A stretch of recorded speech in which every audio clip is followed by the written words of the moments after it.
A lot of times we're shooting with multiple cameras, different types of cameras, that you get the white balance between the cameras right. I think the best thing to do is get a very neutral setting and I think the best thing to do is kind of have your standard white balance settings, like an incandescent or a sunlight. They tend to do the best, especially if you have to match them between cameras.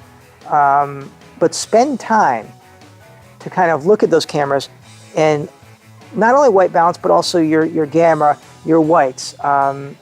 If your blacks are very low, you're going to want to bring them up. You're going to want to get something that looks. Hopefully, your viewfinder is going to give you an accurate representation of what the image is going to look like, so you can compare them and really work on it. Don't just assume the guy's going to know what he's doing, or get a flat shot and the other guy's going to get a flat shot. No, like you look and then make those adjustments. And whoever's operating the other camera, he better know how to use his camera.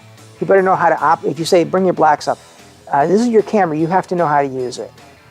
You can't expect somebody else to come in, okay, I've never used this camera, we're shooting now, I've got to learn how to use your camera so I can adjust it for you. That's kind of your job. Your job is to know how to work your camera. And we have to adjust our cameras to make sure they look as similar as possible. That way, when we go into the edit, we'll get something similar. Also, it will be very easy for you to blow out your shot or to get things that are too dark because you're not matching your cameras. So in doing that, I think you have your best chance of giving us good footage.